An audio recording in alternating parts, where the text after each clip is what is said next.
Sejam bem-vindos a mais um estudo no canal Clamando no Deserto. Nesse momento nós vamos estudar sobre a lição 9, uma cidade chamada Confusão. Logo mais iniciamos com uma oração.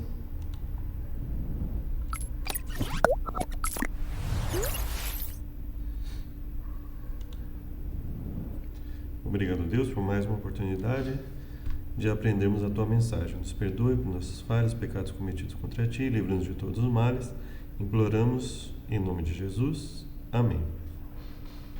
Vamos lá então, o verso para memorizar está em Apocalipse, capítulo 17, verso 14.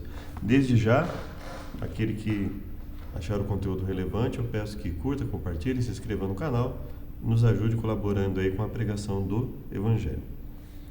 Juntos guerrearão contra o Cordeiro, mas o Cordeiro os derrotará, pois é Senhor dos senhores e Rei dos reis. E com ele estarão seus chamados, escolhidos e fiéis. Nós estudamos relatos sobre o Cordeiro em Apocalipse, nós vemos o relato de que foi morto, reviveu, nós associamos então a Jesus Cristo, né? Então, Apocalipse 17:14 diz que haverá um agrupamento contra Jesus e eles serão destruídos, né?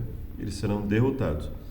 Pois Jesus é o Senhor dos senhores e Rei dos reis, e com ele estarão seus chamados, escolhidos e fiéis. Então, de um lado salvos, do outro lado os perdidos. Essa é a cena de Apocalipse 17:14, não é? O tema do grande conflito é resumido em Apocalipse com o simbolismo de duas mulheres. Uma vestida de sol, em Apocalipse 12, e outra vestida de escarlate, em Apocalipse 17. O símbolo marcante da mulher vestida de sol na refulgente glória de Cristo encontra-se em Apocalipse 12. Ela é fiel ao seu amor verdadeiro, Jesus. Ela não é contaminada com a corrupção de doutrinas falsas. Em toda a Bíblia, uma mulher pura simboliza a noiva de Jesus, ou a igreja verdadeira. Em Jeremias 6:2, o profeta diz: formosa e delicada, filha de Sião. O profeta usa a expressão filha de Sião, ou uma mulher fiel, para descrever o povo de Deus. Veja também Efésios 5:25-32 e Oséias 2:20. Em contraposição, a Bíblia compara a apostasia e infidelidade ou ao adultério, conforme Tiago 4:4. Ao falar da rebelião e da infidelidade de Israel, Ezequiel lamentou: você foi como a mulher adúltera, que em lugar de seu marido recebe os estranhos. Ezequiel 16:32. Nessa semana estudaremos essas duas mulheres de Apocalipse e examinaremos mais profundamente o conflito entre a verdade e o engano. Então esse é o símbolo, né? Duas formas de adoração, duas formas de compreensão. Uma foge, uma persegue, uma busca manter uma descendência que guarda os mandamentos de Deus e a fé em Jesus. Outra que busca pessoas que façam o que é errado, que contaminem as suas crenças. Então, essa é a distinção, não é? Na lição de domingo nós temos dois sistemas opostos. Leia Apocalipse 12:17 e 17:14. Como a igreja de Deus é descrita e qual a reação de Satanás a ela. Então vamos lá. Apocalipse, capítulo 12. O que nós temos em Apocalipse então? Um grande sinal no céu. Uma mulher vestida de sol, tendo a lua debaixo dos pés e uma coroa de 12 estrelas na cabeça. Então nós vemos aqui um simbolismo, né? Vestida de sol, lua debaixo dos pés, coroa de 12 estrelas na cabeça. Esses são indicativos que nos dão a entender que essa mulher não é um evento literal. Então, esses são indicativos de que essa mulher, esse termo mulher, é um simbolismo, é um indicativo de algo simbólico, não é? E diz o seguinte: estava grávida, com dores de parto, e gritava com ânsias de dar à luz. Então, essa relação que nós temos aqui ela apresenta um simbolismo.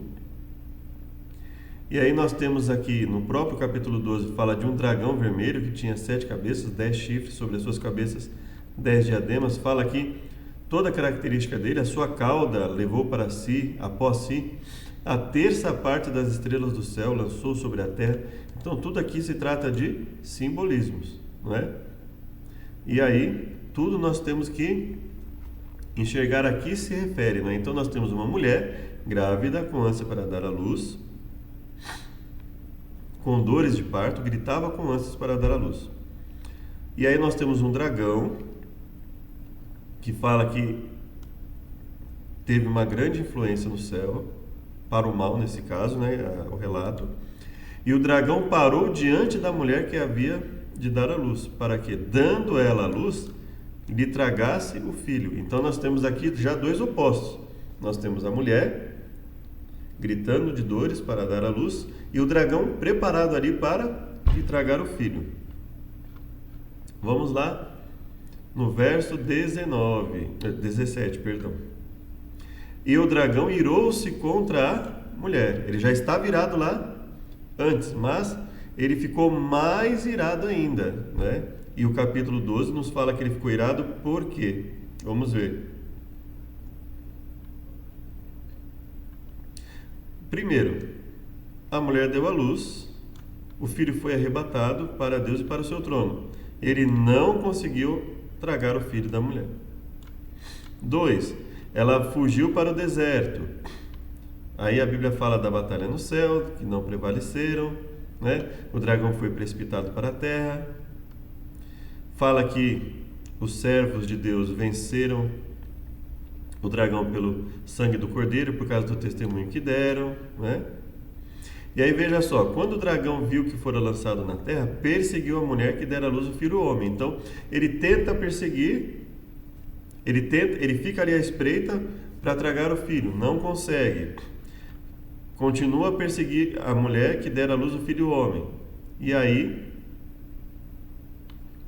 a terra ajudou a mulher, abriu a sua boca, a terra abriu a sua boca, tragou o rio que o dragão lançara da sua boca. Então veja, todas as tentativas de destruição são frustradas. Ele tenta tragar o filho, não consegue. Persegue a mulher, ela é protegida. Tenta de novo, ela é protegida. E aí então ele se ira contra a mulher. E aí então ele resolve fazer o quê? Fazer guerra ao remanescente da sua semente, a descendência da mulher. Então a intenção dele é destruir todos aqueles que... Então ele tenta tragar o filho, ele tenta destruir a mulher, ele tenta destruir o remanescente de todas as formas, calar. Então a intenção dele é calar esse movimento. E aí qual é a característica dos descendentes? Os que guardam os mandamentos de Deus e têm o testemunho de Jesus. Consequentemente, se a descendência, se o remanescente da semente da mulher são os que guardam os mandamentos e têm o testemunho de Jesus Cristo, então essa mulher também tem essa característica, não é? Ou seja, essa mulher é o simbolismo de um grupo, por exemplo, né? Dos que guardam os mandamentos de Deus e têm o testemunho de Jesus. Então, tendo em mente a leitura que nós fizemos lá no começo e da leitura que nós vamos fazer aqui, nós já temos uma noção de quem seja a mulher, né? Agora vamos lá para Apocalipse 17, versos 1 e 2. Veio um dos 7 anjos que tinham as 7 taças, falou comigo e dizendo-me: vem, mostrar-te-ei a condenação da grande prostituta que está assentada sobre muitas águas. Então veja só, lá no capítulo 12 nós temos uma mulher que, para defender a mensagem de Deus, ela é perseguida, o filho dela é protegido de ser tragado, os descendentes são perseguidos. Essa outra mulher, ela está assentada sobre muitas águas, veja um simbolismo aqui, com a qual fornicaram os reis da terra. Então nós entendemos o quê? O assentado sobre muitas águas, assim como no capítulo 12, revela que essa mulher não é uma mulher literal, mas um símbolo de algo, né? Então, essa fornicação aqui também é simbólica, ela representa algo diferente, não é?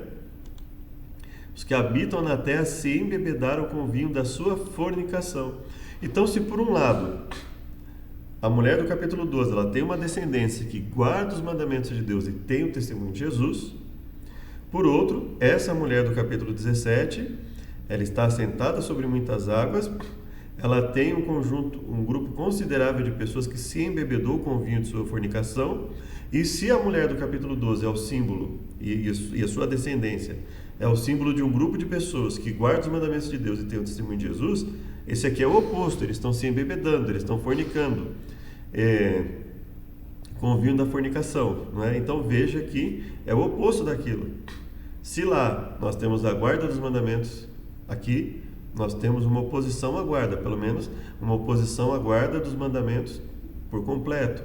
Então, nós podemos ter várias estratégias aqui, né? Ou seja, nós podemos ter uma ausência de guarda, uma rebelião completa, nós podemos ter uma guarda parcial, então nós podemos ter várias formas de enganar. Então, veja, se embebedaram, então, ou seja, o que esse termo embebedaram nos indica?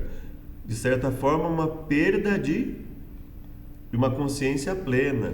Então, várias ou seja, uma abertura de brecha, né, para vários enganos, né? Uma abertura numa parede, de uma rotura que prejudica a parede. Então, veja, eu não preciso quebrar necessariamente a parede, mas eu faço uma rachadura que cause risco para essa parede, para a existência dessa parede, para que ela desempenhe uma função que é manter o edifício firme. Então veja, aí entra o restaurador, o reparador. E aí nós vamos então, veja só, a mulher estava vestida de púrpura, adornada com ouro, né, cálice de ouro cheio de abominações. Na sua testa escrito mistério, a grande Babilônia, a mãe das prostituições e abominações da terra. Veja que o texto, assim como lá no capítulo 12, ele nos dá indicativo de um grupo, aqui também, veja, ele já sai do termo mulher e fala mistério, a grande Babilônia, poderio, poder, grupo, não é?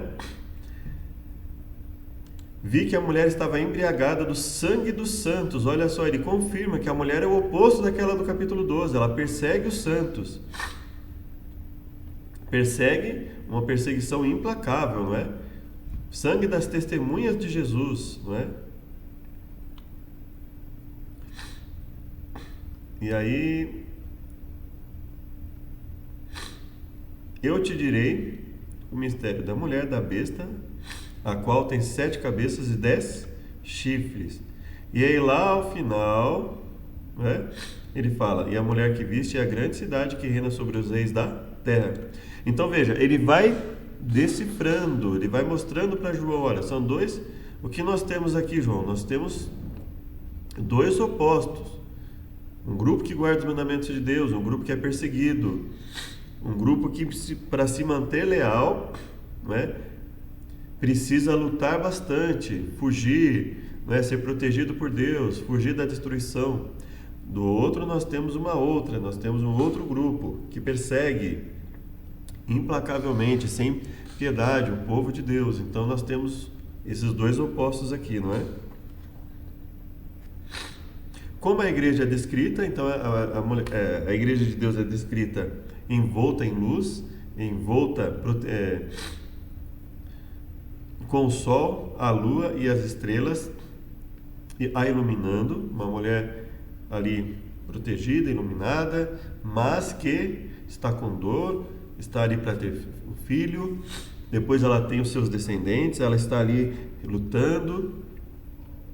Então, a igreja de Deus é descrita como uma igreja em constante militância, uma igreja militante, uma igreja que está lutando, uma igreja que resiste, que persevera, para ser então a igreja triunfante. E qual a relação de Satanás a ela? Satanás tem um ódio mortal, não é? Em relação a essa mulher. Ao longo dos séculos, Deus sempre teve um povo fiel. Apocalipse 12:17 descreve sua fidelidade ao dizer que os remanescentes guardam os mandamentos de Deus. Eles também são retratados como chamados, eleitos e fiéis. Apocalipse 17, 14. Leia Apocalipse 14, 8 e 17, 1 e 2. O 17, 1 e 2 nós já lemos, não é? Aqui, perdão, eu não li, né? O 17, 14. Vamos lá. Estes combaterão contra o Cordeiro, e o Cordeiro os vencerá, que é o verso para memorizar, né? Veja só, Apocalipse, né? Que nós vemos aqui, 17, 14, né? E vencerão. Então, veja, diante dessa luta, a igreja militante se torna uma igreja triunfante. Vamos lá, Apocalipse 14, 8.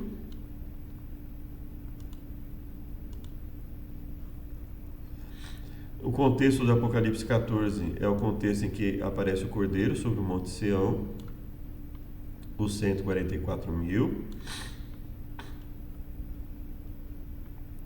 Fala da característica deles que seguem o Cordeiro onde quer que vá, que é uma característica muito semelhante à da mulher que foge e que luta para manter vivo a guarda dos mandamentos de Deus, ou seja, a característica da mulher e do seu remanescente, né? Então, vamos lá, 14, verso 8, né? Depois desse relato aqui, dos 144.000, vem então o relato do anjo voando, né? A mensagem do primeiro anjo.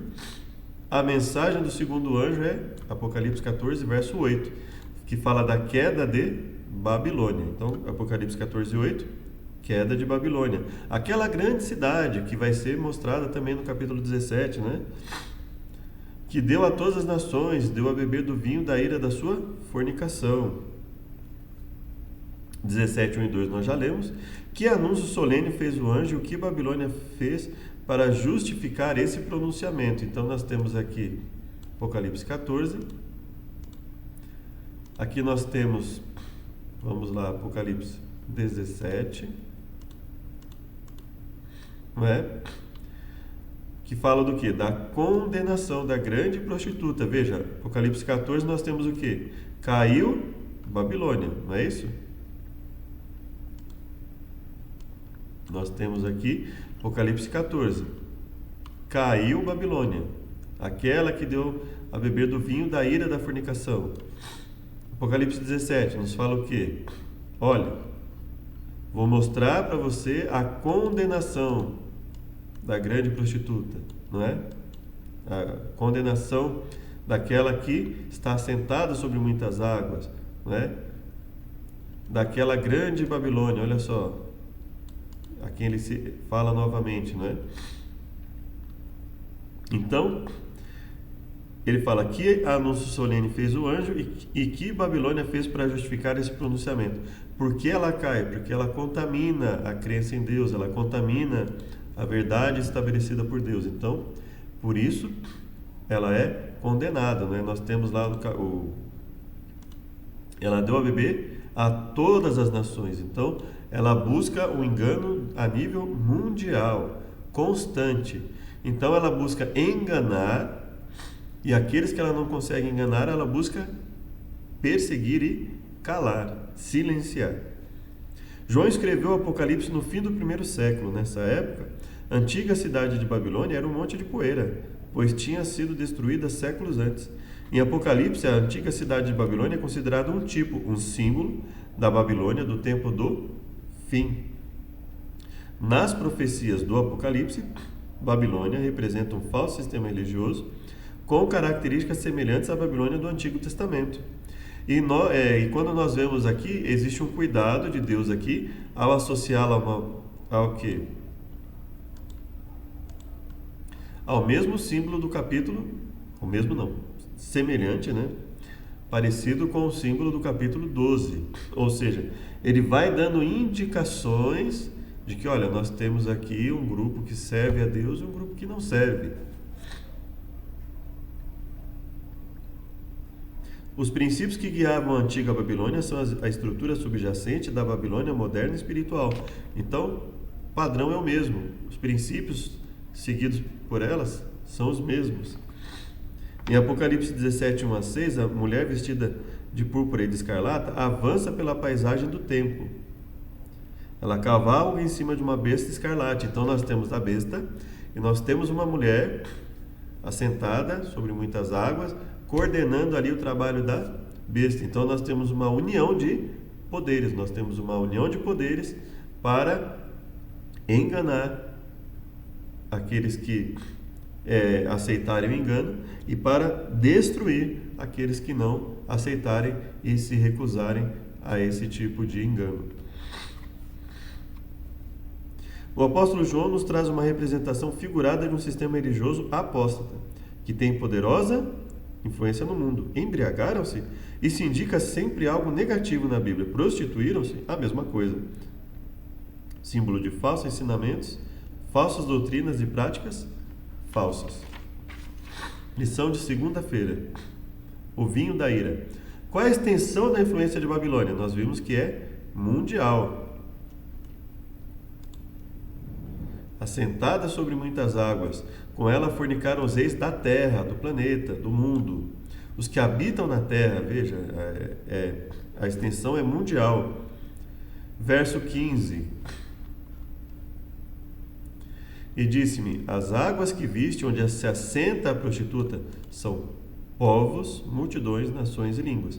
Então, ou seja, ninguém escapa ou aceita o que está determinado por Babilônia, que está junto com a besta, ou é perseguido por ela, de alguma forma, e uma perseguição, como nós vimos, implacável, né? A Bíblia usa termos fortes para falar sobre essa perseguição, não é? Veja só. Ele fala aqui, não é? Embriagado do sangue dos santos, do sangue das testemunhas de Jesus. Então, é uma perseguição bastante cruel. O sistema da igreja decaída, vamos lá então. A extensão, nós vimos que a extensão é mundial e então não há como escapar. É preciso escolher. Ou aceita os ensinamentos do remanescente de Deus, ou aceita os ensinamentos da mulher que está ali junto com a besta e depois eles vão fazendo cada vez mais alianças para manter o engano e para destruir. Isso significa que se eles precisam fazer cada vez mais alianças para enganar e para perseguir o povo de Deus, isso significa que a mensagem ela ganha um poder muito forte. A mensagem ganha um poder muito forte, a ponto deles precisarem fazer alianças constantes, aumentar essas alianças, aumentar o poderio para enganar e para perseguir. Então nós estamos falando aqui de um momento em que existe um fortalecimento muito grande em relação à pregação da mensagem, à vivência do Evangelho, não é? O sistema da igreja decaída tem alcance internacional e influencia as pessoas ao redor do mundo com seus enganos. Satanás está enfurecido com a proclamação do Evangelho a cada nação, tribo, língua e povo, e com o anúncio do Evangelho. Veja que nós temos lá a pregação a cada nação, tribo, língua e povo. Aqui a mulher, assentada sobre quem? Povos, multidões, nações e línguas. Então veja, onde o povo de Deus vai transmitir a mensagem, a mulher está ali buscando dominar. Pelo medo, pelo convencimento, pelo engano, por várias formas. Pela perseguição, né? Então, uma forma de você, de um grupo, um poder convencer é pelo medo, né? Então persegue, ou seja, então nós temos dois grupos, o grupo que aceita voluntariamente e o grupo que aceita pelo medo. E do outro lado você tem o grupo que está ali firme, né? Sabendo das coisas que vai passar, se mantém firme e cada vez mais aumentando a sua influência, a ponto de nós temos o dragão, aí nós temos a primeira besta, a segunda besta, depois já aparece a mulher, ou seja, um conjunto de alianças cada vez maior para perseguir o povo de Deus. Apocalipse 17:2 continua a explicação do mistério de Babilônia a Grande, declarando que ela cometeu fornicação, uma união ilícita, união com o Estado. A igreja verdadeira está unida com Jesus. A igreja decaída procura os líderes políticos da terra em busca de poder e autoridade. Porque como ela consegue impor? Ela precisa de poder de fogo, ela precisa de poder bélico, de guerra. ela precisa de poder de convencimento, ela precisa de poder político, ela precisa de poder econômico para manter tudo isso. Então ela precisa de várias circunstâncias que permitam essa dominação. Então é um sistema mundial, é um sistema grandioso, é um sistema que consegue economicamente, militarmente, politicamente, religiosamente, ela consegue tudo isso esteja nas mãos, esse poder consegue tudo isso nas suas mãos, não é? Concentrar todo esse poder, não é? Convencimento religioso, convencimento econômico, convencimento político, convencimento de guerra. Então, tudo que eles podem, eles conseguem, né? Procura o Estado para impor seus decretos. Continua a descrição dramática, né? O simbolismo do suco puro de uva é usado no Novo Testamento para representar o sangue puro e imaculado de Cristo derramado na cruz. Observe que Deus chama o seu povo para sair de Babilônia. O corrupto e maligno sistema de Babilônia tem um alcance tão amplo que abrange, pelo menos por certo tempo, fiéis de Deus, chamado por ele de povo meu. No entanto, está chegando a hora em que Deus os chamará para sair desse sistema, sendo morada de demônios, esconderijo de todo tipo de ave imunda e detestável. Então, a situação é tão crítica, tão drástica, que Deus precisa fazer um alerta, vários alertas. Olha, sai dela, povo meu. Olha, se alguém adorar a besta, também o tal beberá do vinho da ira. Então veja, são constantes alertas. Se afaste desse sistema, se afaste disso. Você pode até achar que tem algum benefício temporal, mas o benefício real está em permanecer com Deus, mesmo diante da perseguição, mesmo diante das ameaças. O benefício real está em permanecer com Deus. São esses que vão vencer, são esses que vão ter a vida eterna. Então, esse é o plano de Deus. Isso é o que ele avisa, né? Esse é o alerta que ele faz. Então, veja que ninguém escapa da influência. Ou resiste, é perseguido, prega uma mensagem impopular, porque, obviamente, em um contexto de perseguição, em um contexto de convencimento para o erro, o que você acha se o mundo inteiro, via de regra, está sendo enganado, se o mundo inteiro ou aceita pelo medo esse engano, ou por se convencer de que isso é o melhor para eles, como você acha que fica a mensagem de Deus? Ela se torna cada vez mais impopular. A perseguição é cada vez maior contra o povo de Deus. Então, a mensagem se torna impopular. Então veja que não há um aumento na popularidade da mensagem.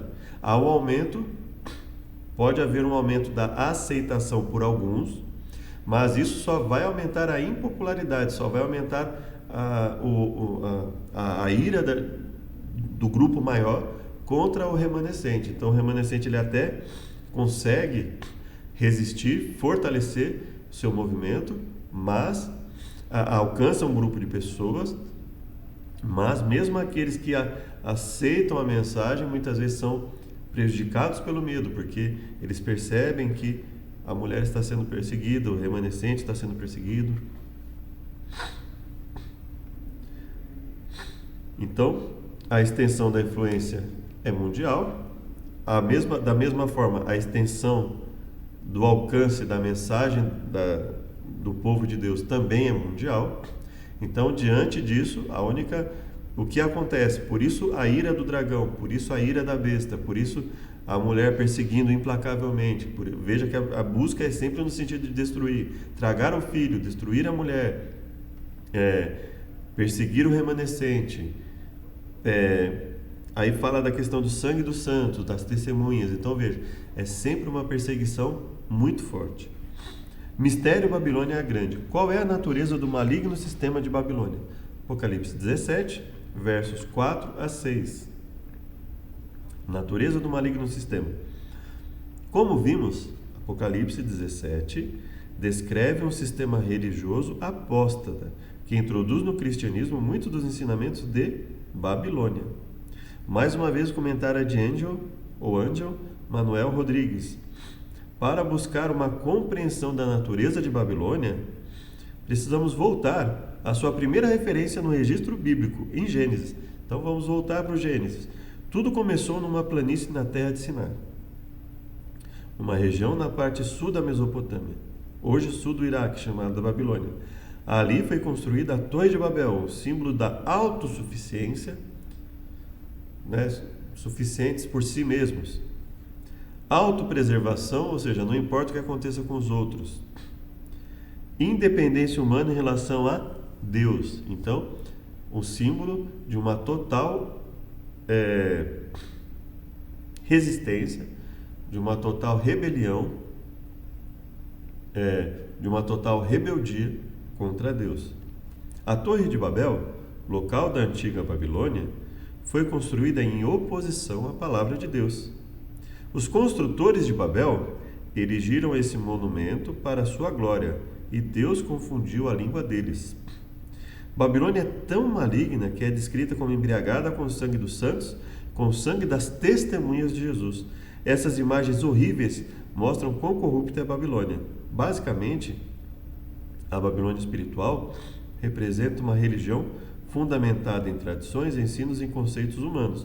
Bom, mas como nós sabemos disso? Olha, se ela está enganando as pessoas, ao mesmo tempo que está perseguindo o povo de Deus, para que ela faça isso, ela tem que substituir o conceito de Deus na mente das pessoas, o conceito da palavra. Então, é assim que se engana, né? Então, você pega, por exemplo, o livro que é usado por esse povo para pregar a verdade. Você faz o quê? Contamina a interpretação desse livro. Você começa veja que Jesus ele não condenou a tradição por si mesma.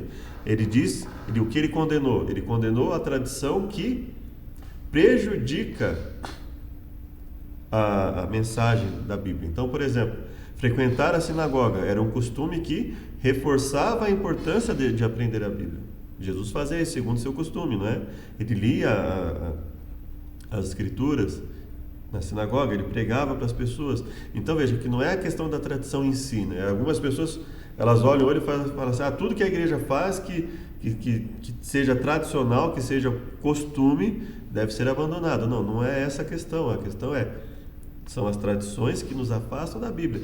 Aquelas que nos ajudam a nos fortalecer na Bíblia, elas podem ser mantidas, não há problema algum, pelo contrário, elas devem ser mantidas, não é? Então, agora, o grande problema aqui é que eles colocam a tradição não como sujeita às Escrituras, mas a tradição como um substituto das Escrituras. Uma interpretação errada vai substituir a interpretação correta. Um método errado de interpretação vai substituir, então, por exemplo, o método histórico-gramatical, que é um método em que a autoridade do texto é grande. Ele passa a ser substituído, por exemplo, pelo método histórico-crítico. A Bíblia já não é considerada como sendo a palavra total de Deus, mas talvez tendo ali a palavra de Deus, mas mesmo para aqueles que dizem, talvez ali que aceitem a palavra de Deus, nós vamos buscar uma interpretação que sempre vai visar o contexto histórico de forma a substituir o texto. Olha só o problema. Mas no contexto histórico da época... Mas espera aí, vamos lá. O texto está dando argumentos bíblicos, argumentos das Escrituras para justificar ali. Ele não está usando argumentos que deem a entender que a questão seja cultural. Então veja, é um problema de interpretação. Os versos são interpretados como? Sempre isoladamente. Por que eles interpretam os versos isoladamente? Porque se você interpreta pelo contexto, é muito mais difícil você convencer a pessoa, porque se você ensinar a pessoa a interpretar pelo contexto a Bíblia, então, peraí, aí fica complicado, porque ela vai saber interpretar, ela vai saber que está sendo enganada. Então veja, enquanto o grupo de Deus ele busca interpretar a Bíblia dentro do seu contexto, ampliando cada vez mais o conhecimento, ampliando cada vez mais a ideia de contexto, mostrando que o contexto histórico, geográfico, cultural, social, isso está sujeito ao texto. Ele não pode anular o que está no texto. Ele ajuda a compreender o texto, mas sem anular o que está no texto. E então esse outro grupo, eles vão fazer o quê? Eles vão usar tudo que eles puderem, que ao invés de usar para se sujeitar à Bíblia, eles vão usar para substituir o conceito bíblico, olha só. E se o contexto pode determinar, o contexto histórico, social, cultural, se ele pode determinar o significado de algo na Bíblia a ponto de anular o texto, então o contexto em que vivemos, ele pode anular também. Então veja só, a Bíblia deixa de ser a fonte segura, a autoridade maior, e ela passa a ser apenas um livro simbólico, onde alguns versos vão ser lidos simbolicamente. Então, leio uma coisa no texto, mas dou um significado que o contexto não permite. Olha o problema. Então, como é que eu vou defender pontos que não estão na Bíblia? E ao mesmo tempo, veja só, como é que eu engano as pessoas? Como é que eu pego a Bíblia? Eu estou sem uma Bíblia aqui, mas vamos lá.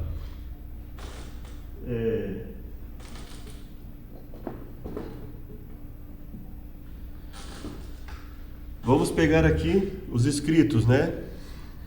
O Antigo Testamento hebraico e português. Vamos lá. Então eu pego esse texto, esse livro, eu abro, leio um texto lá. Vamos lá. Provérbios 9, verso 22. O Senhor me possuía no início da sua obra, antes de suas obras mais antigas. E aí eu pego esse texto isoladamente.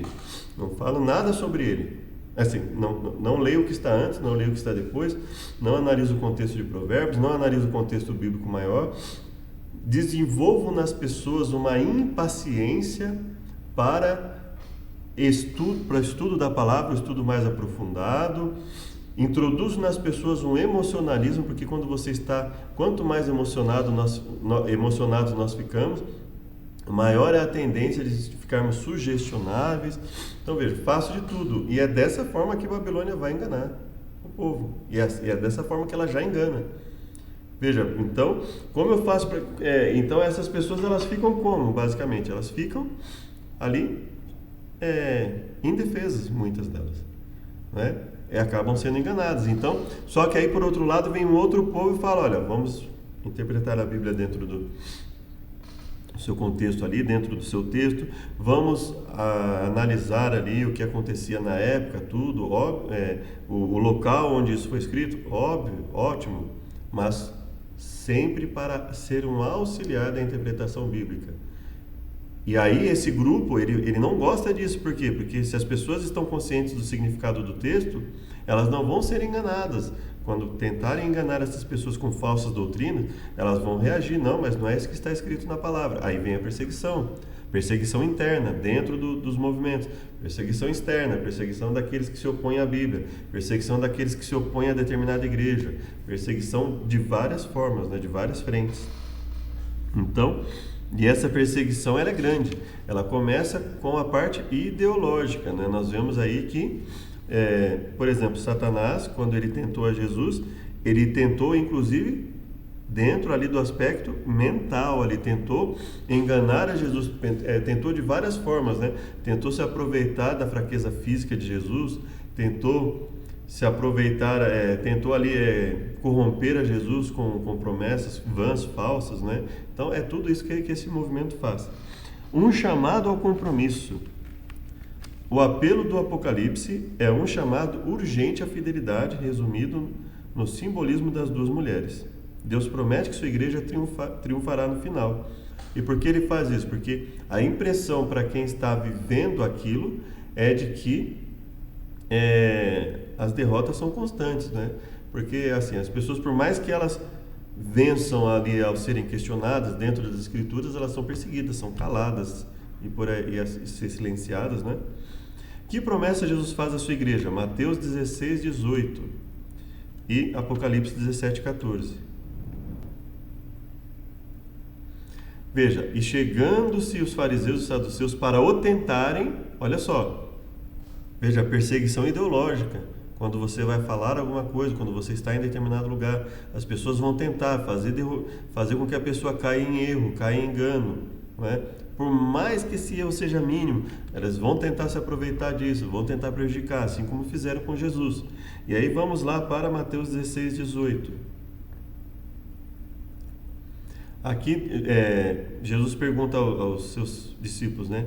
Quem os filhos dos homens pensam que eu sou, né?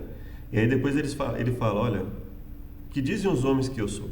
E aí eles vão falando, João Batista, Elias, os profetas. E aí ele pergunta, e vocês? Quem vocês dizem que eu sou? E aí Pedro fala, tu és o Messias, o Mashiach, o Filho do Deus vivo, né? E aí Jesus responde para ele, bem-aventurado és tu, Simão Bar-Jonas, filho de Jonas, porque não revelou a carne ou o sangue, ou seja, não foi um pensamento humano que você desenvolveu, mas meu Pai que está no céu é que te revelou. Pois também te digo que tu és Pedro, sobre esta pedra edificarei minha igreja, e as portas do inferno não prevalecerão contra ela. Apocalipse 17:14.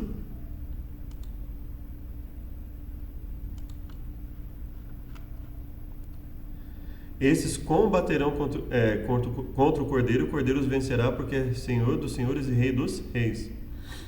Bom, então, quem a Bíblia chama de rocha? A rocha que sustenta todo o edifício? Jesus Cristo. E os apóstolos, então, que eles são? Jesus não estava dizendo para Pedro que ele seria uma mera pedrinha insignificante no reino de Deus.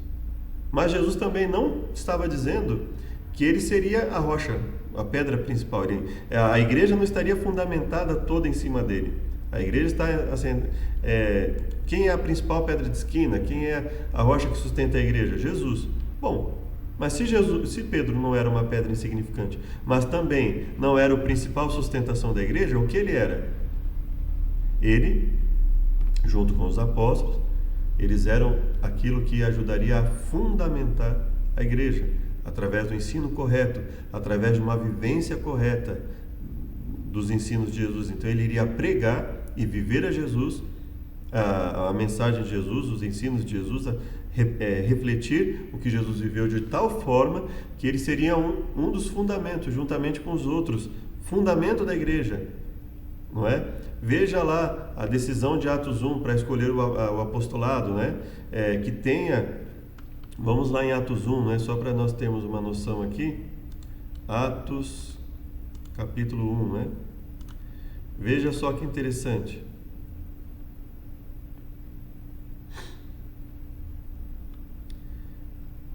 Aqui na escolha, olha aqui, então vamos ler então, Atos 1, que ele vai falar, ele fala sobre Jesus, não é? Aí ele fala também sobre a questão da traição, da necessidade de substituir a Judas. É necessário, pois, que dos homens que conviveram conosco todo o tempo em que o Senhor Jesus entrou e saiu entre nós, começando desde o batismo de João até o dia em que dentre nós foi recebido em cima, um deles se faz conosco testemunha da ressurreição. Então, tem apóstolo hoje? Não tem apóstolo. Acabou o apostolado. Quem eram oficialmente os apóstolos? Aqueles que testemunharam o que Jesus fez, aqueles que tiveram acesso à informação fidedigna do que Jesus viveu naquela época. Então nós não temos apostolado no sentido técnico, assim como nós vemos em Atos. Então, quem é o fundamento da igreja? São os apóstolos. A quem Jesus, através de quem Jesus, por meio de quem Jesus comunicou verdades para nós, através dos seus apóstolos. Então nós temos os evangelhos, nós temos as cartas, nós temos o livro do Apocalipse, e com isso Deus nos concedeu aquilo que nós consideramos Novo Testamento, né?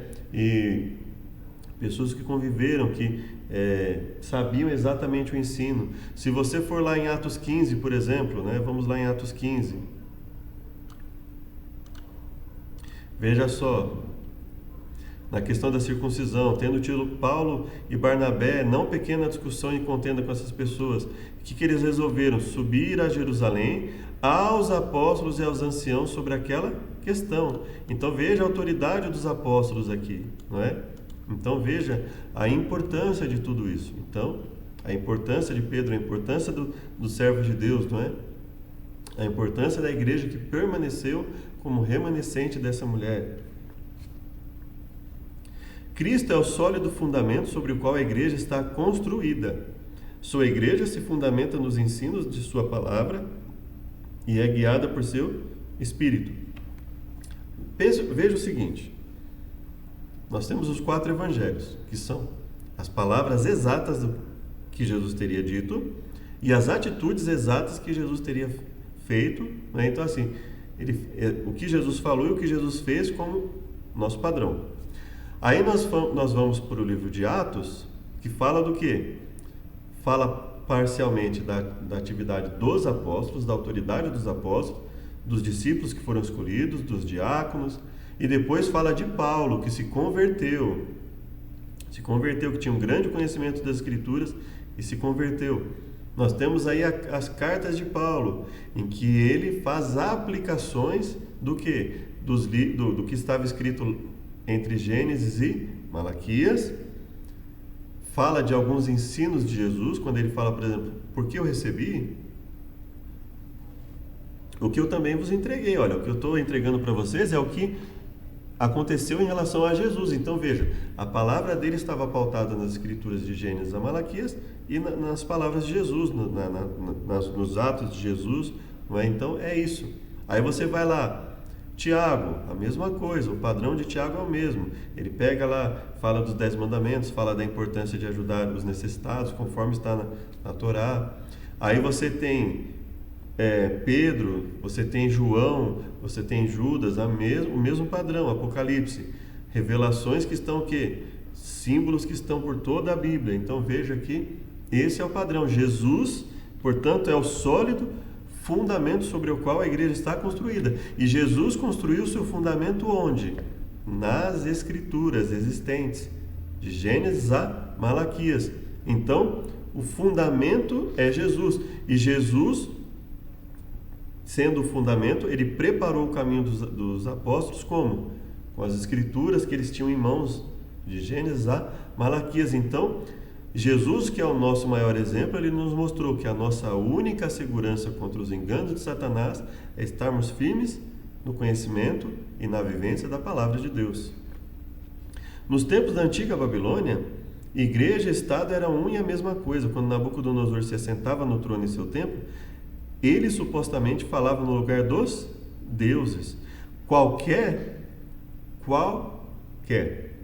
líder religioso que coloca opiniões ou tradições humanas no lugar ou acima da vontade revelada por Deus nas Escrituras está simplesmente promovendo a confusão babilônica.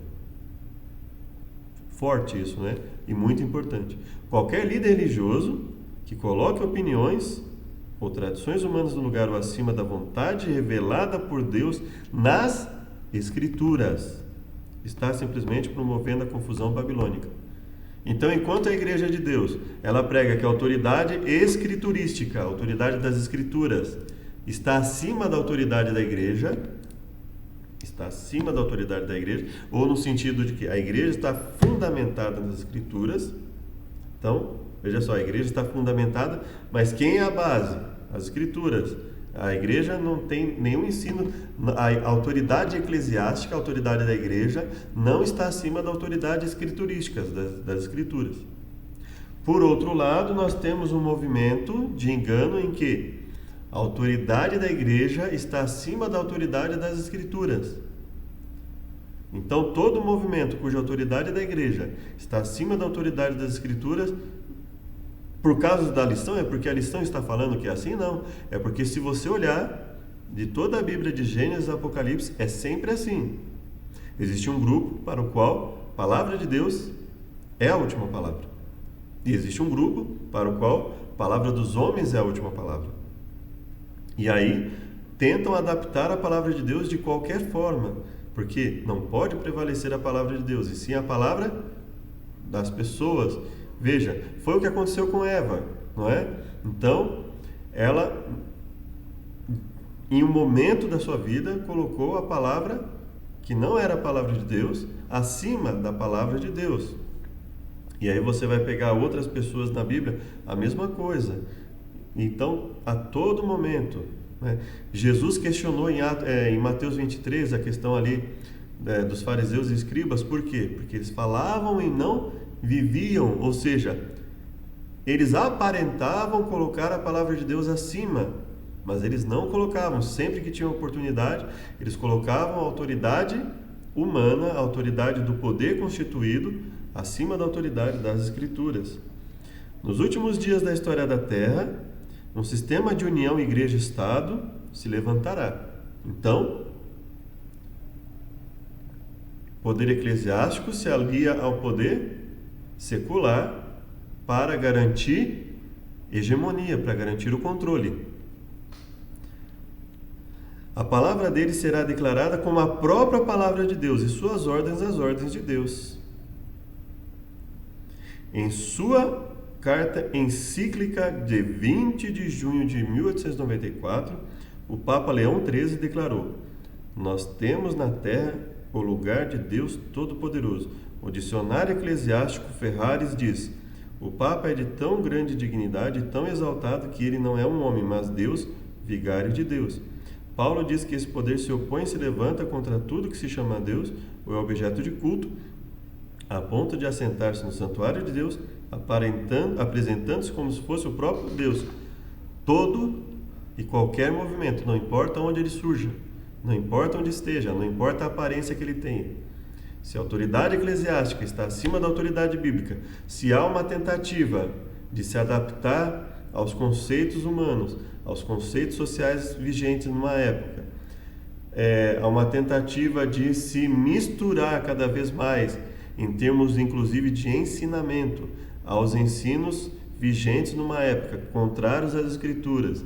Tudo isso são sinais de que esse grupo está prejudicado na sua compreensão das Escrituras e, consequentemente, o alerta de Deus: olha, caiu a Babilônia, quem continuar com ela vai se perder, sai dela, povo meu. Esse alerta é para todos aqueles, todos nós que estivemos ou estejamos ou viermos a estar. Esse é um alerta para nós. Muito cuidado com o que você acredita, muito cuidado com as falsas tentativas de união, muito cuidado com o grupo que busque se fortalecer e, através da força, impor decisões, impor crenças. Tudo isso é um alerta para nós.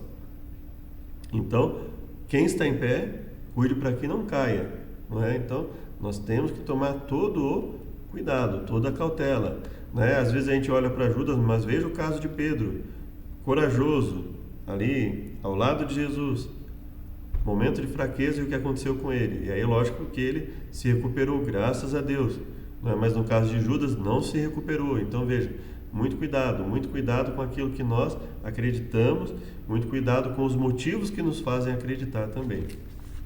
Quinta-feira, a Babilônia, um centro da idolatria. O que Jeremias fala sobre a adoração de imagens na antiga Babilônia? Jeremias 50.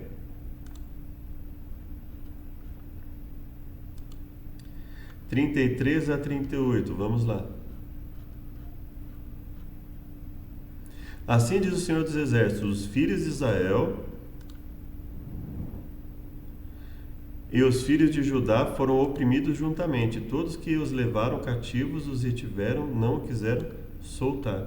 Mas o seu Redentor é forte, o Senhor dos Exércitos é o seu nome, certamente pleiteará a causa deles. Então veja, um padrão em Jeremias, que é um padrão também em Apocalipse. Olha, perseguição é forte, mas Deus cuida dos seus, para dar descanso à terra e inquietar os moradores de Babilônia. A espada virá sobre os caldeus, diz o Senhor, sobre os moradores de Babilônia, sobre os príncipes, os sábios, virá sobre os mentirosos, ficarão insensatos, sobre os poderosos e desfalecerão,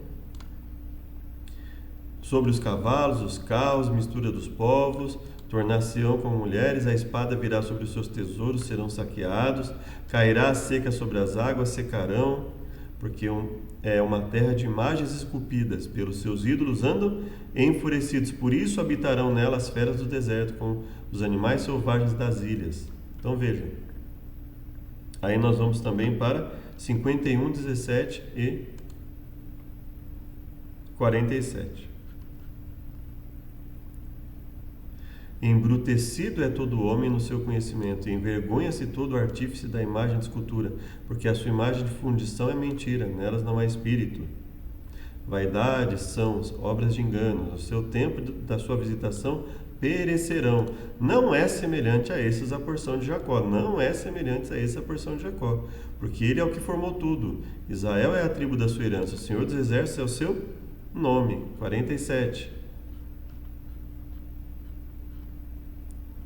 Portanto, eis que vem dias em que farei juízo sobre as imagens de escultura de Babilônia, e toda a sua terra será envergonhada, e todos os seus mortos cairão no meio dela.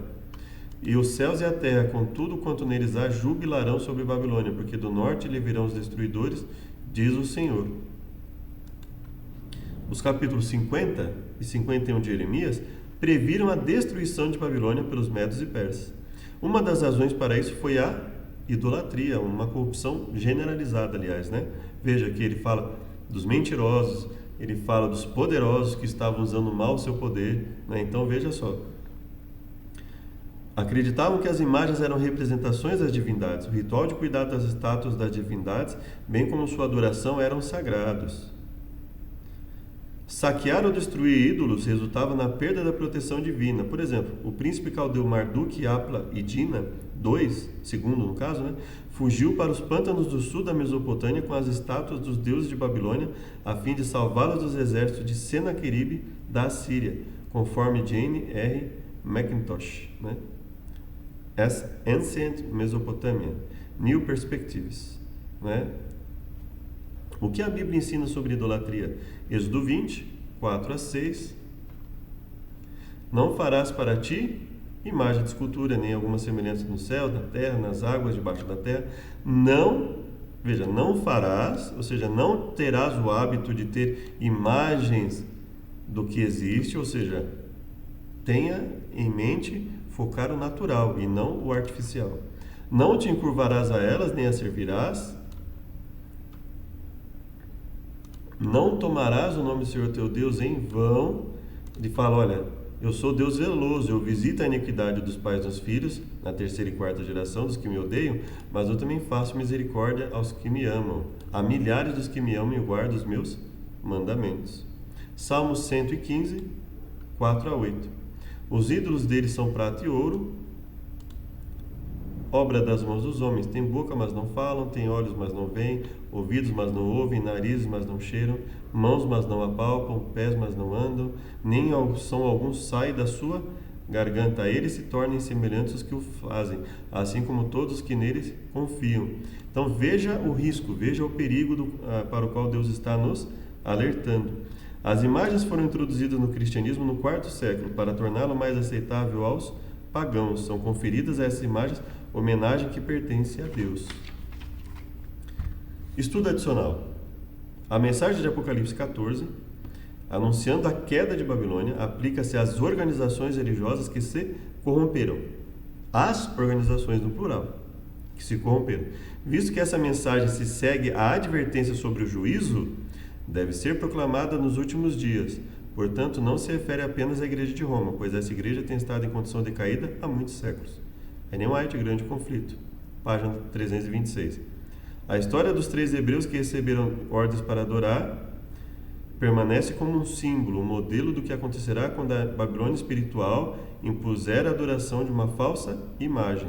Qual foi o fundamento que esse poder alterou?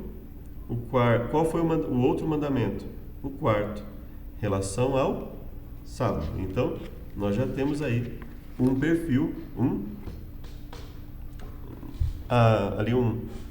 uma ideia do que representa tudo isso. Nesse momento, convido para uma oração final. Obrigado, Pai, por mais uma chance de aprendermos a Tua mensagem. Perdoa nossas falhas, pecados cometidos contra Ti. Livra-nos de todos os males, nós imploramos em nome de Jesus, hoje e para sempre. Amém. Muito obrigado e até o próximo estudo.